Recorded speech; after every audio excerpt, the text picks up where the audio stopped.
que uma pessoa saudável, assim, que durante a infância, a juventude, a idade média, ela é super saudável e do nada aparece o Alzheimer? Do nada. Será que foi É, do nada? Né? é. Vamos lá. Legal, legal a pergunta. É o seguinte, existe uma coisa que é a história natural das doenças, tá? A doença, ela tem uma história. Ela não começa do nada, na maioria das vezes, tá? E a maior parte, muitas vezes, da história dessa doença, ela é subclínica. O que é isso? Clínico é tudo que você detecta. São sinais e são sintomas, né? O que são os sinais? É aquilo que você vê, que você escuta, então, um hematoma, tá? Febre, um ruído, um sopro cardíaco, tudo isso é um sinal. Você detecta, o médico detecta com os seus sentidos, com a visão, com a audição, ele vê aquilo. Isso é um sinal. Um sintoma é aquilo que o paciente sente, que não dá para o médico ver. É uma dor de cabeça, é uma náusea, é uma tontura, é um esquecimento, é um formigamento, são coisas que o indivíduo sente e o médico não consegue ver, escutar, mas ele vai saber disso conforme as queixas do paciente. Tudo isso que eu falei, sinais, sintomas, são manifestações clínicas das doenças. Né? Então, o Alzheimer é uma demência que vai levar principalmente à perda de memória no início, né? Memória de curto prazo. Mas até ela apresentar um sintoma, ou seja, até ela ser uma manifestação clínica, ela tem toda uma história que antecedeu isso aí, né? Chamada história natural da doença. Em geral, as doenças, elas surgirão no indivíduo mediante um desequilíbrio, tá? Do indivíduo com o seu ambiente. O que é o ambiente do indivíduo? Aquilo que você come, o seu sono, fatores comportamentais, né? O seu alimento, como eu disse, o seu sono, as suas relações com os outros indivíduos, as suas emoções. Tudo isso pode ser considerado como o ambiente que cerca esse indivíduo. E quando esse ambiente, de alguma maneira, está em desequilíbrio, não está como deveria ser, né? O nosso equilíbrio nesse planeta, alguma parte do seu corpo pode começar a se machucar, começar a se lesionar, começar a ter um problema decorrente desse desequilíbrio.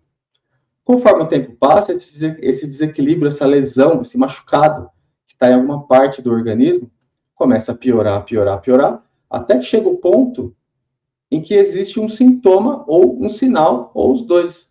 Né? No caso do Alzheimer, ele começa a esquecer. Então, ele esquece fogão, o fogo aceso queima a panela, ele esquece onde guardou determinada coisa, ele vai no mercado, ele esquece que ele foi comprar, e a família ou o próprio indivíduo começa a perceber que tem coisa errada aí. Conforme a coisa avança, ele vai tendo outros sintomas, pode começar a ter sinais, dificuldades motoras, inclusive, dificuldade de fala, esquecer as palavras, e vai deixando de ser quem ele era. Né? Seu cérebro vai todo se degenerando.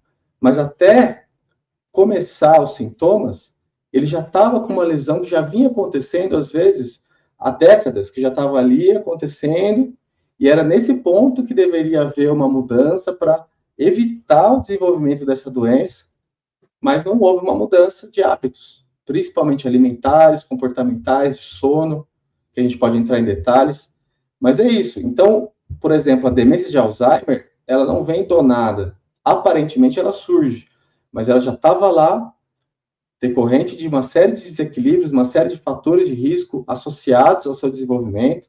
Poderia haver ali um fator genético, pai, mãe, avós, com a doença que passaram ao indivíduo? Poderia, mas houve ali uma ativação desses fatores. Houve comportamentos ruins que levaram à ativação desses genes e a lesão do órgão, no caso, no cérebro, né?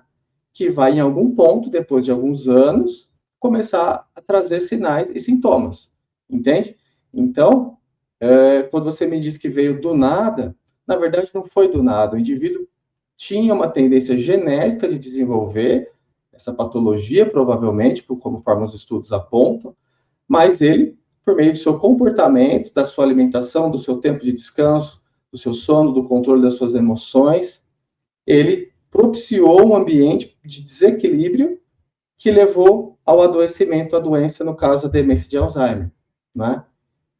E nesse ponto, onde já existiu a lesão, onde já há morte de neurônios, infelizmente a medicina ela é muito limitada, né? Até onde se sabe, não existe uma droga que vai conseguir reverter, curar aquilo até o momento, porque já existiu um dano ao longo de muito tempo, tá?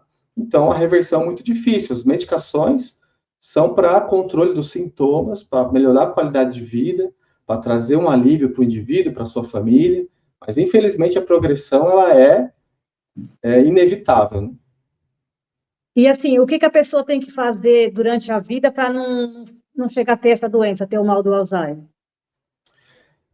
Tem que haver um equilíbrio entre o organismo e o seu ambiente. Então, a alimentação, alimentos inflamatórios. A ciência hoje mostra que a doença de Alzheimer ela é uma doença inflamatória, principalmente. Existe um processo inflamatório crônico cerebral que passa a destruir os neurônios. Então, o que a gente faz que pode inflamar o nosso corpo? Principalmente a nossa alimentação. Hipócrates já dizia isso há muitos anos atrás, que quase que todas as doenças, né, de acordo com ele, advêm do intestino. Isso é uma verdade, tá? A maioria das nossas doenças, do nosso sofrimento, advém em grande parte daquilo que a gente come, tá? Então, açúcar, farinhas, glúten, são chamados alimentos inflamatórios, que vão levar a uma coisa que pouca gente sabe, que é a síndrome do intestino permeável, tá? A inflamação do intestino vai levar à propagação de moléculas que não eram para atravessar. O nosso intestino é uma estrutura sagrada, né? Que tem que passar o que é bom e não pode passar o que é ruim. Mas se você inflama o seu intestino, vão passar coisas que não eram para passar. E quando isso acontece, você tem um processo inflamatório no seu organismo. E essa inflamação pode levar a danos em diversas estruturas do seu corpo, tá? Então, para ficar mais claro, né, evitar açúcar, evitar farinha, evitar óleos vegetais, evitar frituras, né, em óleos vegetais, é um caminho. Você sabia que o diabetes, ele dobra o risco do desenvolvimento de demência, né? Então, a alimentação é super importante. A chamada dieta do Mediterrâneo é demonstrada pelos estudos como aquela dieta que pode diminuir as chances de você desenvolver a demência de Alzheimer, que é uma dieta natural, baseada em grãos integrais, em vegetais, em gorduras boas, tá? Que não tem ali aquele excesso de farinha, aquele excesso de açúcar, né? O excesso de álcool. Então, a alimentação, primeiro ponto, é um ponto importantíssimo para você prevenir a demência, os quadros de demência, não só a demência de Alzheimer, mas demência de um modo geral, né? Outro ponto importantíssimo é o sono, tá? O sono, ele exerce uma função de limpeza no cérebro, tá? Ele tem várias funções, mas uma delas é a limpeza. Então, ter um sono regular, um sono bom, um sono profundo, um sono que não tem apneia, por exemplo, um sono adequado, está associado a um risco menor para desenvolvimento de demência. Outra coisa essencial, atividade física. O nosso corpo foi feito para funcionar. E hoje, pela tecnologia, pela mudança da nossa sociedade, a maioria dos indivíduos ficam o dia todo sentado, né? De frente de uma tela. Isso não é a nossa biologia, nosso DNA não é esse. Nosso DNA é percorrer o planeta, explorar o planeta, procurar alimento. Então, o exercício físico é essencial. Então, isso tem que entrar na nossa rotina. Isso é obrigatório, né? Isso não existe saúde sem a prática de exercício físico. Então, o exercício físico também está demonstrado como um hábito que vai reduzir o risco do indivíduo desenvolver a demência de Alzheimer, tá? Então, são todos esses aspectos aí que são os principais aspectos, Cláudia, para o indivíduo não desenvolver essa demência.